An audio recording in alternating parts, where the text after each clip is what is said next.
In this video, I'm gonna show you how to enjoy the themes that are not available on the global theme store by installing MTZ files on your Xiaomi, Redmi, or Poco device with hyperos or MIUI, no matter what version.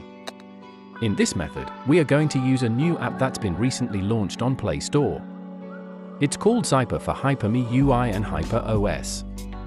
It lets you apply MTZ theme files without much hassle, and it's really easy to use. You can download it from Play Store. There's a link in description.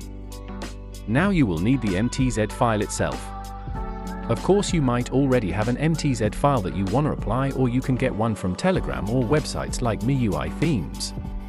I'm using this website as it hosts a lot of Chinese themes as well as tons of iOS-inspired themes that are not available on the theme store. So I'ma pick this theme here. It's called hyperos. Tap the download MTZ file, then you have to wait, for some 15 seconds, and then you will be provided with a link to download the MTZ file.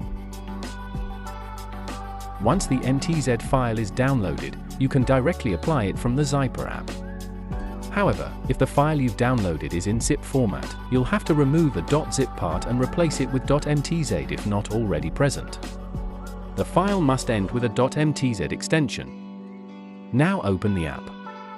Make sure it's active and the notifications permission, the battery optimization and the auto start permission is all granted. Now tap the Apply MTZ, then select your MTZ file, and that's it.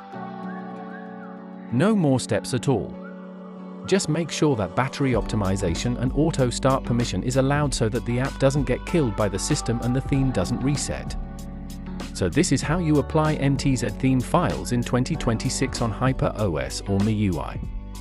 Subscribe for more tips and tricks.